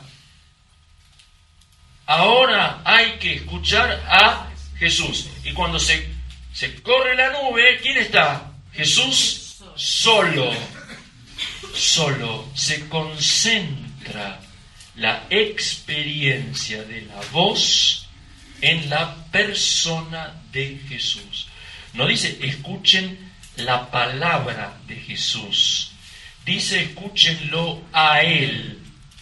A Él. Él, Jesús, es Él el que hace escuchar a Dios. Y eso se hace con palabra, con gesto, con llanto, con caricia, con abrazo, con postrarse, con gemir, con todo. Todo Él dice a Dios. Y hay que escucharlo a Él. Y entonces, de leer un texto, las tablas, o escuchar una palabra, los profetas dicen, no lo digo yo, lo dice Dios. Jesús dice, yo les digo. Yo no repito lo que dice Isaías, está buenísimo lo de Isaías, pero yo les digo. Sí, con una naturalidad, con una libertad, con una seguridad que la gente dice, ¿y este quién se cree que es? Su paisano, ¿no? Si lo conocemos de chiquito, pibe del barrio. Acá está la mamá, están los parientes, ¿este quién se cree que es? ¿Qué no viene acá a querer decir? Bueno, ese es el segundo escándalo. No solo un mediador, sino uno como nosotros, un tipo que no fue a la escuela, no tiene título. La gente le dice rabí, pero como burla, porque no fue a ninguna escuela que le dé un título.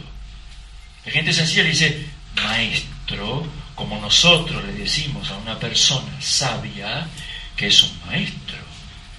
Pero cuando un experto de la ley le dice que es un maestro, se está burlando, porque Jesús no tiene título. Si no fue a una escuela rabínica para aprender. No es de una familia sacerdotal, que son las que tenían alcurnia, no. Es de un pueblito perdido en Nazaret, aparece porque ni existe en la Biblia, y de una familia que es pobretona. No es así que ese es el Hijo de Dios. No viene de un lugar de prestigio, no viene de una familia de prestigio, no es nada. No puede ser. Uno como nosotros, no. Escándalo. No de la encarnación en abstracción, de este. Dicen de este. ¿De dónde le viene a este? ¿No? Y ese es el salto tremendo. Se apaga la luz, se corre la nube, desaparecen Elías y Moisés, ¿y quién está? Jesús. Y baja de la montaña y sigue, y se va a la otra montaña, el Gólgota, y ahí tenemos diciendo, escúchenlo, escuchen la cruz, escuchen la pasión, escuchen la resurrección, escuchen la palabra definitiva Dios viene por este lado. Tengo 15 minutos y quisiera, si me tienen paciencia todavía, tienen 15 de paciencia nomás, porque quiero retomar, como para compartir con ustedes. ¿Me siguieron hasta acá? Sí.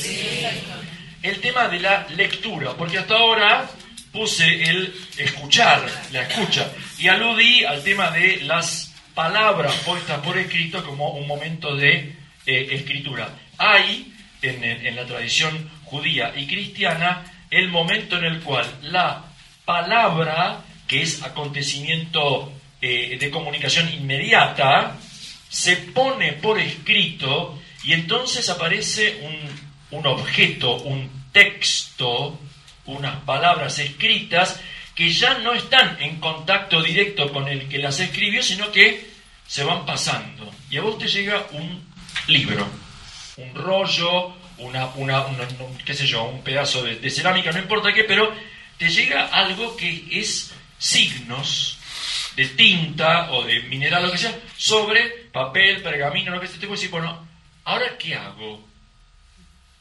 Tengo que leer, cuando en realidad la fe me dice que tengo que escuchar. Entonces, la palabra oral, y la palabra siempre como palabra es oral, tiene voz, tiene calor, tiene color, tiene timbre, tiene tono. Cuando yo lo pongo por escrito, pero a mí, no sé si a alguno se le da por mirar o leer algunas cosas de tipo cómics o cosas de chicos y después las hacen película, ¿viste? Y vos decís, no, no habla como yo. Pero si nunca lo escuchaste hablar. Pero yo leía y yo sabía cómo hablaba. Y ahora resulta que no habla. No. ¿Cómo sabías? Porque uno se inventa la voz. Se inventa la voz. De repente un actor hace... No, siempre te desilusiona. Siempre te desilusiona. Claro, te desilusiona. No, no es... ¿Cómo sabes? Si era un invento. Pero ven el juego entre lo escrito y lo personal comunicado. Entonces, ¿cómo leer de tal manera que lo que leo me permita escuchar? Leer un texto no es lo mismo que escuchar a alguien. ¿Cómo se hace? Nosotros no podemos. Exactamente. Es el espíritu. Es el espíritu. El espíritu sostiene. El espíritu es, pues es una metáfora, obviamente, porque es lo único. Es el aliento. Entonces, ustedes hablan y hay dos cosas. La modulación, que es lo que llamamos la palabra, y el aire que va llevando eso, que es el soplo, el aliento, viene junto, palabra, que es la vibración, y el aire que la lleva, que es el espíritu. La palabra viene con espíritu, el espíritu impulsa esa palabra que toca el oído, en la membrana del tímpano, vibra y te deja la palabra y el espíritu desaparece porque ya te dejó en la mente lo que la vibración del sonido vos interpretaste y tal. ¿Se entendió? Fue muy complicado. Entonces, el espíritu, en algún momento dado, eso se llama inspiración, inspíritu, hace que alguien, una comunidad, una persona, no importa, sienta que tiene que dejar por escrito el acontecimiento de palabras para que pueda llegar a otros, para que no se pierda, para que no se arruine. ¿Se entiende? Entonces, aparece un escrito que es fruto de una palabra que tenía espíritu y que quedó hecha texto. El texto puede ser solo letra. Y ustedes saben que dice San Pablo que la letra mata, letra sola, pero el espíritu da vida. Ahora, ¿qué tiene que hacer entonces el espíritu? Resucitar la letra que al ponerse en texto parece palabra muerta. Porque si yo agarro esto, que es la Biblia, así, le digo, ¿esto es palabra de Dios? Menos mal que hubo silencio. porque así nomás, como esto es un objeto, y la palabra de Dios es Dios hablando. Ahora, yo la tomo y con fe la leo, y en la iglesia, leída en voz alta, proclamada con aliento, con espíritu, ahí que decimos, palabra de Dios. Esa es la realidad. No es un objeto, esto así nomás no es palabra de Dios. Así nomás no, es un libro. Atestigua una palabra, sí, la leo en el espíritu con el cual esa palabra fue escrita. Si no es un producto cultural como tantos otros, mejor, peor, distinto, no importa, pero es un libro entre otros libros. Entonces, ¿cómo leer? Me da la posibilidad de recrear una experiencia de palabra que quedó como aletargada, disponible, latente en una escritura. Y entonces el trabajo es cómo leer. Vamos a hacer un ejercicio con esta pregunta cuando en el Nuevo Testamento aparece. Así que en el tiempo que queda voy a leer un cachito con ustedes de Lucas, capítulo 10. Lucas 10. Estamos ya en el Evangelio de Lucas. Si digo cosas que son muy complicadas, me avisan, En la subida a Jerusalén. ¿Se acuerdan que en un momento dado Jesús dice, bueno, basta, arrostro mi destino, voy a Jerusalén en 9:51, y ahí comienza una sección muy importante, son como 10 capítulos, hasta que llega a Jerusalén en capítulo 19. Bueno, capítulo 10. Vuelven los discípulos de la misión, los 72, y están recontentos porque tuvieron poder, imagínense. Lucas 10. ¿Están? ¿Lucas 10? ¿Sí? Bien. Jesús estremecido de gozo, estamos en el versículo 20, Te alabo, Padre, Señor del cielo y de la tierra. ¿Se acuerdan de eso? Bueno, felices los ojos que ven lo que ustedes ven, y los oídos que oyen lo que ustedes oyen, porque otros quisieron, pero no pudieron. Felices los ojos que ven, los ojos de ustedes, dice Jesús a los discípulos, felices los oídos de ustedes. Así que ver y oír. Eso prepara las dos escenas que siguen, que conocemos en nuestra tradición como el buen samaritano y Marta y María. El buen samaritano tiene que ver con lo que se ve, y Marta y María con lo que se oye.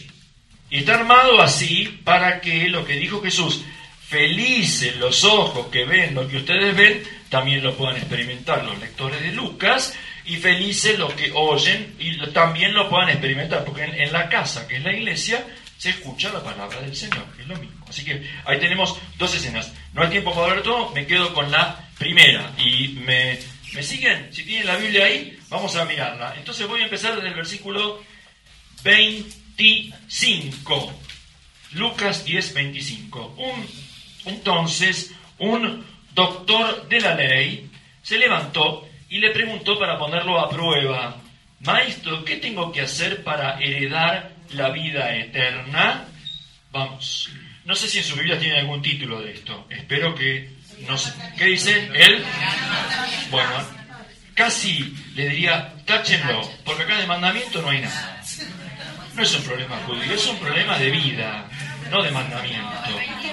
Eso viene de Marcos o de Mateo, que lo trasladan acá los editores y le ponen ese título, pero la pregunta no es por un mandamiento, como leímos al principio hoy a las 7, ¿se acuerdan? Ahí en Marcos decían, ¿cuál es el primer mandamiento? El primero, el segundo, bueno, es un problema de mandamiento, el problema de judaísmo, ¿qué hacemos con los mandamientos? Acá Lucas no tiene problema con el judaísmo, sino con la vida eterna. Habiendo hecho que heredaré la vida eterna. Acá tendría que ser una larga historia, pero no importa. La herencia es lo que se obtiene como propio por pertenecer o haber hecho algo. En el mundo judío, la clave tenía que ver con la justicia. La ley te decía lo que tenías que hacer para ser justo. Y entonces ibas a heredar la bendición. Y la bendición que era vida larga, muchos hijos, tu propia tierra, le vas a pasar fenómenos. ¿Qué pasó? Eso no se dio casi nunca. Entonces, la gente cumplía los mandamientos y se morían y los echaban de su tierra. Entonces, ¿dónde está la justicia? Porque si cumpliendo los mandamientos y siendo justos, rectos, buenas personas, no vemos la bendición, entonces va evolucionando la revelación hasta que finalmente Dios dice, bueno, o Dios se equivocó en su promesa o nosotros no entendemos. Entonces, ¿qué va a hacer? Entonces va a haber otro mundo, el mundo que viene, Haolam Haba, el mundo que viene, que es un mundo donde va a haber justicia. Porque Dios va a hacer justicia. Pero, ¿quiénes van a tener parte de ese mundo? Los que estén luchando por la justicia en este mundo injusto. Y esa es la clave. Este mundo es injusto, pero vos tenés que luchar por la justicia. Si luchás por la justicia en el mundo injusto, vas a tener parte en el mundo justo que Dios va a crear. Eso en hebreo es Haolam Haba, el mundo que viene, y en griego es Zoe Aionion, la vida eterna. Así que el tipo tiene vida, obviamente, y sabe, y lo está poniendo a prueba Jesús. A ver vos qué opinás. Habiendo hecho que heredaré la vida eterna. Trampa. La trampa se ve enseguida porque Jesús toma la pregunta en serio. En vez de decirle, hipócrita, ¿por qué me preguntás lo que ya sabés? No, toma la pregunta en serio. Cualquier punto de partida es válido para Jesús con tal de que se anime a seguir el diálogo. Y le pregunta a él dos cosas. ¿Qué está escrito en la ley? ¿Qué está escrito en la primera pregunta? ¿Qué? ¿Y cómo lees? ¿Qué está escrito? ¿Y cómo lees? Algunas traducciones están mal hechas, y lo digo así porque es así. Pos significa cómo. ¿Qué? Es un dato, es algo objetivo. ¿Cómo? Es una interpretación. Un mismo texto se puede interpretar de diferentes maneras. Yo lo leo así, yo lo leo así. Y según lo que leo, cómo leo, saco una conclusión o saco otra. Entonces Jesús le pregunta, con lo que él es especialista en la ley. Entonces yo le pregunto en la ley, que es tu especialidad, aunque sé que me estás poniendo a prueba, pero no importa. En la ley, que es tu tema, te pregunto a vos, ¿qué está escrito que hay que hacer para heredar la vida eterna? ¿Y cómo lo lees vos? Entonces el texto sigue, un segundito, dice, él le respondió, que Jesús es un genio. Porque no hizo pisar el palito, porque uno dice, no, señor, el que pregunta acá soy yo. El tipo le está tomando el pelo.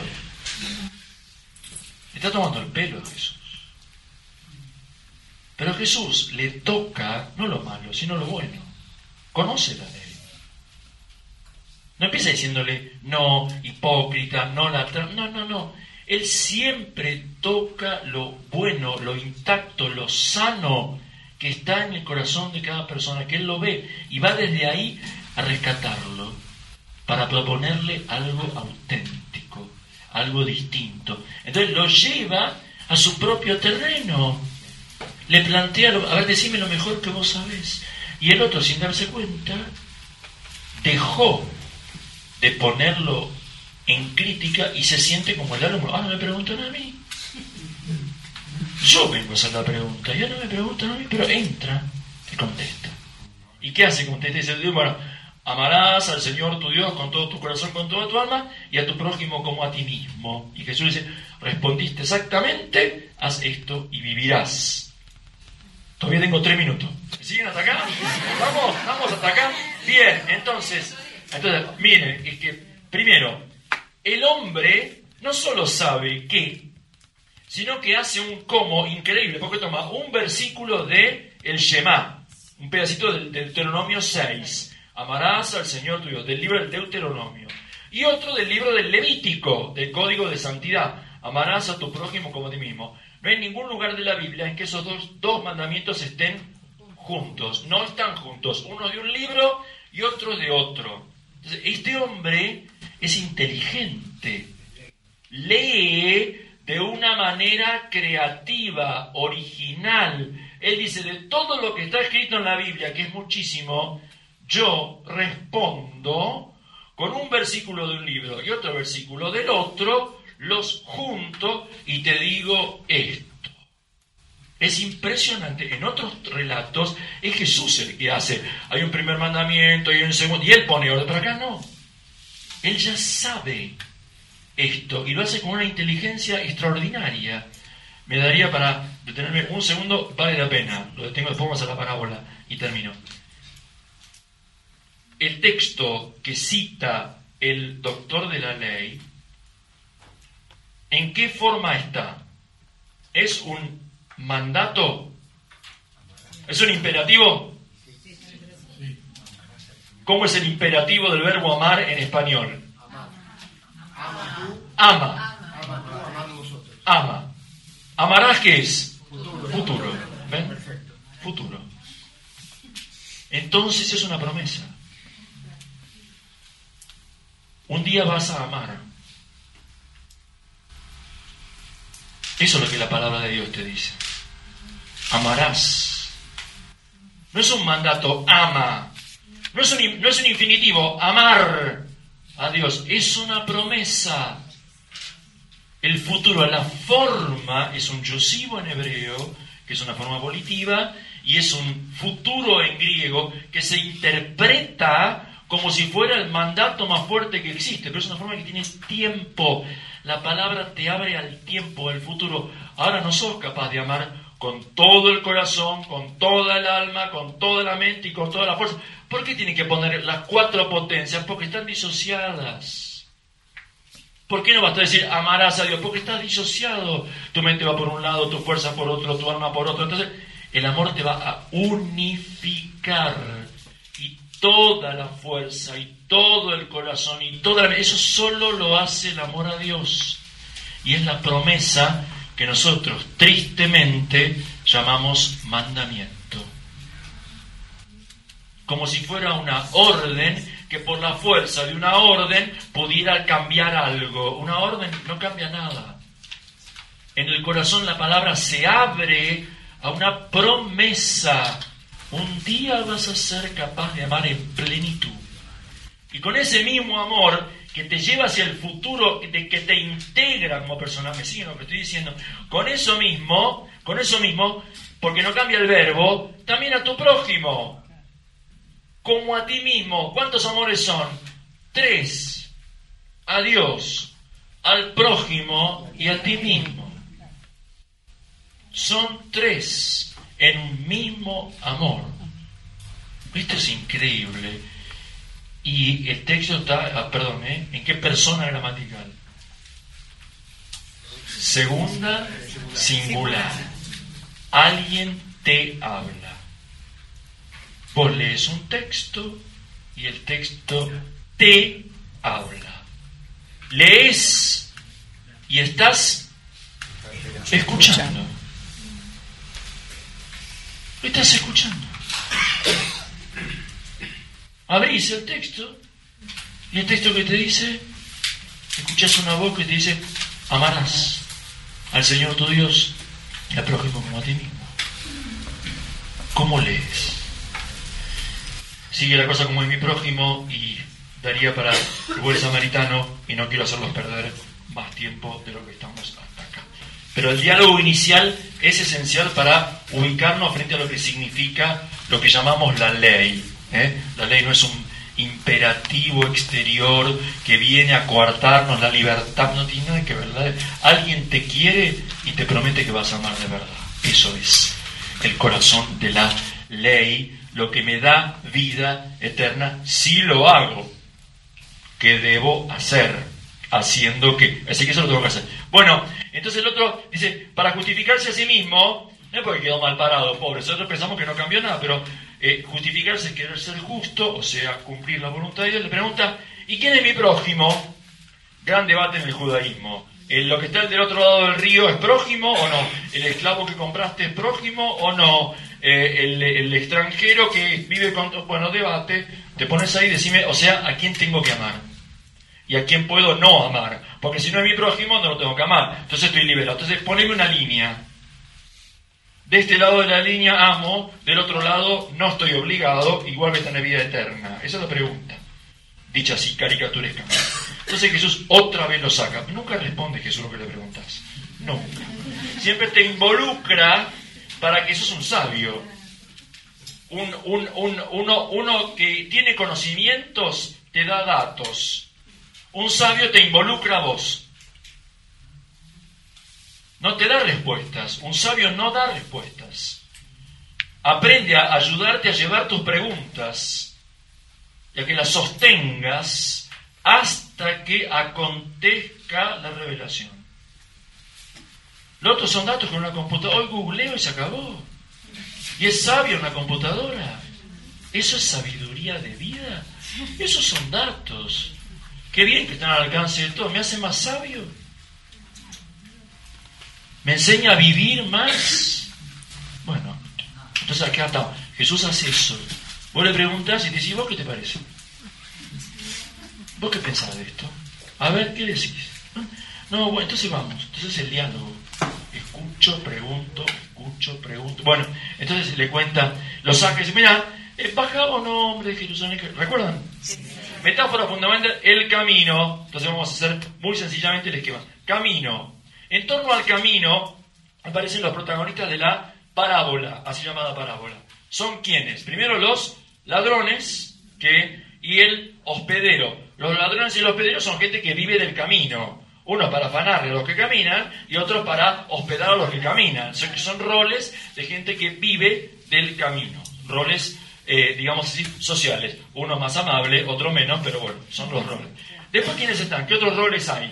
Un levita y un sacerdote. Son roles cultuales, sociales, definidos, religiosos, de gente respetable que tiene un oficio sagrado. Y otro más, un samaritano. También es un rol social, ¿no? Es el enemigo, antiguo hermano peleado, toda una historia complicada, digamos, no es muy amable. Todos tienen roles sociales, culturales, religiosos. Dicen los chicos ahora, etiquetas. Salvo uno, ¿quién? El caído. ¿Qué dice el texto? Un hombre, antropos, un hombre, un ser humano, sin título. Yo no sé, ¿es judío o no es judío? No lo sé. ¿Es rico o pobre? No lo sé. ¿Es generoso o avaro? No lo sé. No sé nada de él. Es simplemente un ser humano. Puede ser una mujer. Somos tan machistas que ponemos siempre que todos son hombres. Puede ser una mujer, no importa. Le pasaría más fácil a una mujer que a un hombre, lo que le pasó a este. No importa, es un ser humano. Ahora, el cual ni dice nada, ni hace nada. Y todos los demás se redefinen según lo que hacen o no hacen con este humano. Esta es una parábola que es una revolución del mundo. Empieza con las etiquetas que todos ponemos a todos y provoca con una única cosa: ¿qué hacemos con el hombre? ¿Qué hacemos con el ser humano? Todo es una parábola sobre el mundo, sobre la humanidad entera. Todos se redefinen desde la etiqueta inicial hasta una única cosa: ¿qué hicieron o qué no hicieron con el humano que está en el límite, además? Porque empezamos con los ladrones. Primero la violencia física, robar, y aún cuando ya no hay nada que sacar, violencia gratuita, pues ya no le puede sacar nada, y lo apalean igual, y lo dejan medio muerto. ¿Qué es medio muerto? ¿Qué es medio muerto? Gemís, Dani. Lucas inventa la palabra, no existe. Nosotros ponemos dos. ¿Qué es medio muerto? ¿Qué es medio muerto? A ver. ¿Saben o no saben? Ahí está el juego, ¿ven? Yo no sé. Si sé, tengo el dato y lo definí, pero está medio muerto y yo no sé si está vivo o está muerto. Hay que ver qué hago, porque no lo sé. Si lo sé, es un dato. Y Lucas no me lo deja en dato nunca, porque me quiere dar vuelta a la vida. Está medio muerto ahí. ¿Qué es medio muerto? No sé. Bueno, como no sabes, el límite el límite, la ambigüedad, es donde todo se decide, donde la humanidad está en el límite, donde ya no sabes si hay vida o muerte, ahí se decide todo. Y el resto ya lo sabemos. Viene un sacerdote, ve, ¿y qué hace? No, da un rodeo. Todos los caminos cambian, todos. Nadie sigue de largo, ningún camino sigue derecho. Todos cambian. Da un rodeo, pasa por el otro lado, o sea, lo ve y lo esquiva. Viene el levita y se acercó a ese lugar. ¿Qué lugar? De repente se conformó en un lugar, eso, dice. Se acercó al lugar, dio un rodeo. Y después vino un samaritano y se acercó a él. A él, la persona. Lo vio y se conmovió. También lo vio, se conmovió. Se acercó, vendó, cuidado, empieza una catarata de verbos. La cámara se te acerca y te muestra. No dice nada. Hace y hace y hace y hace. Y vos lo ves en amor activo. Haciendo, lo pone en su propio lugar, su prójimo como sí mismo. Está actuando justo lo que Jesús dijo, ¿no? Lo lleva, paga, cuida la noche, paga lo que gastó y deja comprometiendo una vuelta. Punto. Se curó, agradeció, preguntó, el otro iba a volver para pagar, pero no sabemos, al final queda abierto. Pregunta, ¿cuál de los tres llegó a ser prójimo del caído? Y a otra volvió a pisar el palito. Porque la pregunta, ¿cuál había sido? ¿Quién es mi prójimo? Entonces, yo estoy en el centro del mundo, yo estoy en el centro, y decime qué radio tiene que tener el círculo de los amables. Porque del otro lado están los que no merecen ser amados. Entonces yo puedo extender, decime qué radio tiene que tener. Esa es la pregunta. ¿Quién es mi prójimo? Es eso.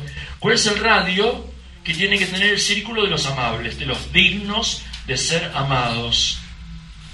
Y Jesús le da vuelta y dice, no. ¿Quién se hizo prójimo del caído, hermano? El centro es el otro. Tenés que descentrarte. Vos hacerte prójimo del otro. El punto de referencia del mundo no sos vos. Es el otro. Es el humano entre la vida y la muerte. Y entendiendo, el doctor de la ley, tocado profundamente, no dice, el samaritano, con cara de asco siendo judío, porque aprendió que a la gente no se le etiqueta más. Y dice, el que hizo misericordia con él. Tu etiqueta es lo que haces. Lo que haces. Con el humano en el límite. Y eso se aprende leyendo.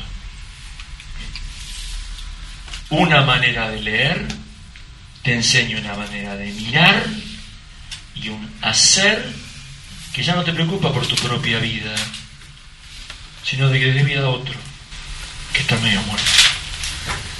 Ese es el sentido. Que el Señor nos conceda así leer y escucharlo. Gracias por la paciencia.